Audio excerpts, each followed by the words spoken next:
they're going to say, well, the defense was bad last year.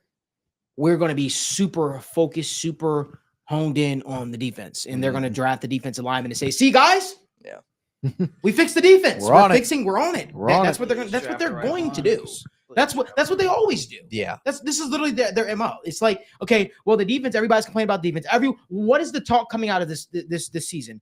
Well, we need more juice on the pass rush. So you know what they're going to go out and do?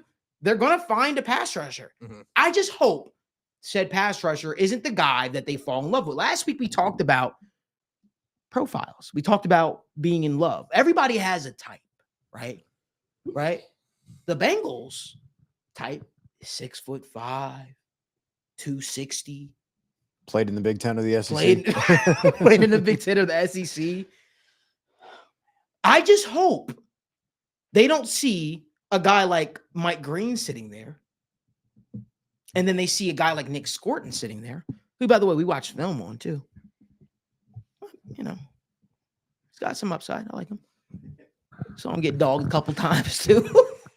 To me, I just feel like this is the Bengals' way. I just hope they don't say, you know what?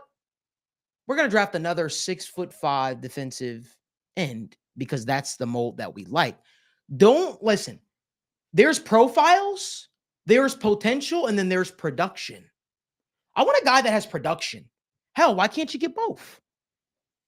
But you can't go into the draft with preconceived notions. It's like me saying, I've been single for so many years and I'm trying to find a person that I'm in. But it's like, I got this type, I got that type. You got to be this, you got to check this box, got to check that box. And I walk in a room and there's all these people coming up and like, I'm interested. And it's like, no. I'm interested in you, even though you're not 6 foot. You're 6'5". You're everything that I want, even though we're not compatible.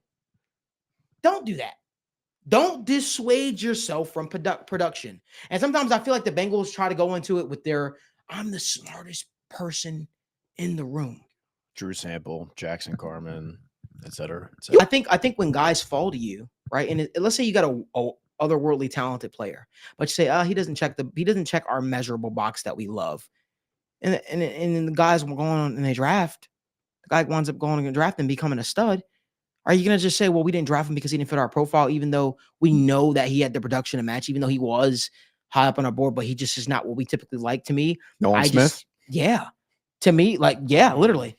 Guy who's played in the SEC, was super productive in lots of games, and the biggest things, tested like a freak, but he's more of the undersized outside linebacker type as opposed to the set the edge in the AFC North in 2005. That's the mentality that we still have. And it's like, well, I don't know. 6'5", 270 Carlos Dunlap, Michael Johnson to be out there. I don't know if he could hold up in the AFC North, because you can get a guy that's 6'5", blah, blah, blah, and they could be just soft, respectfully. Yep. You know what I mean? Like you want to be able to draft guys for their production, and you got to also see to some degree, you do have to see the potential of what they could turn into.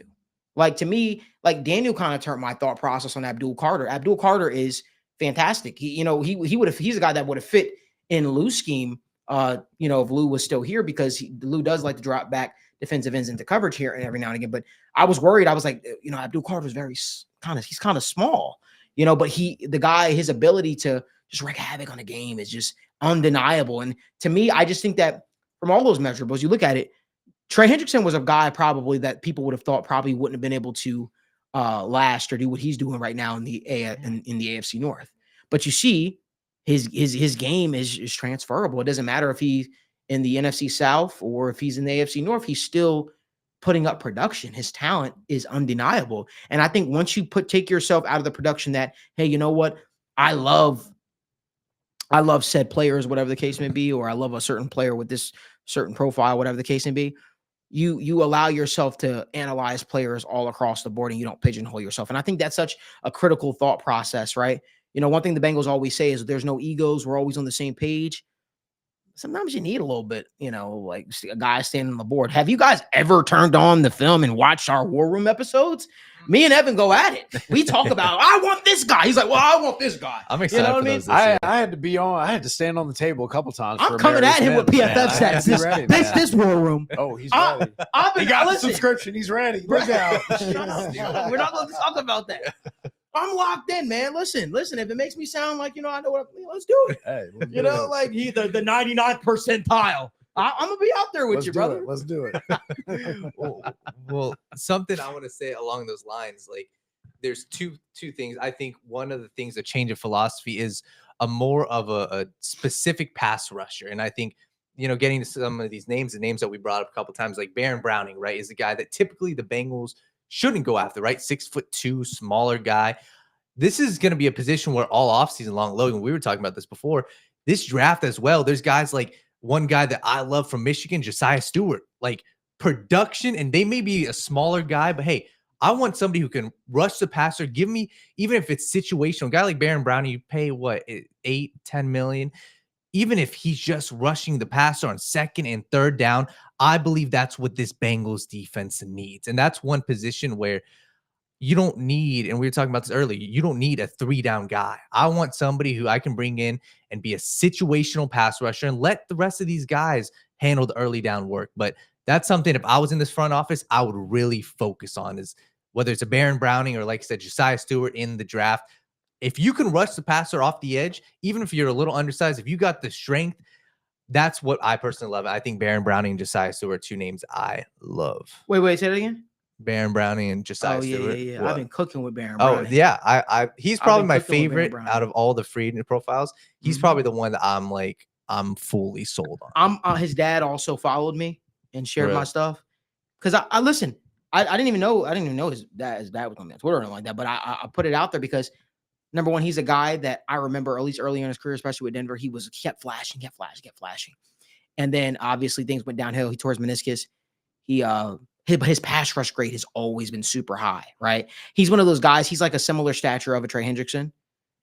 I think he's a guy that's falling under the radar. He's a guy that you could probably get for a prove it type deal, maybe 1 to 2 years stability, but prove it. And he doesn't stop you from drafting a guy, but he is a guy that can help you bring that guy along, slowly.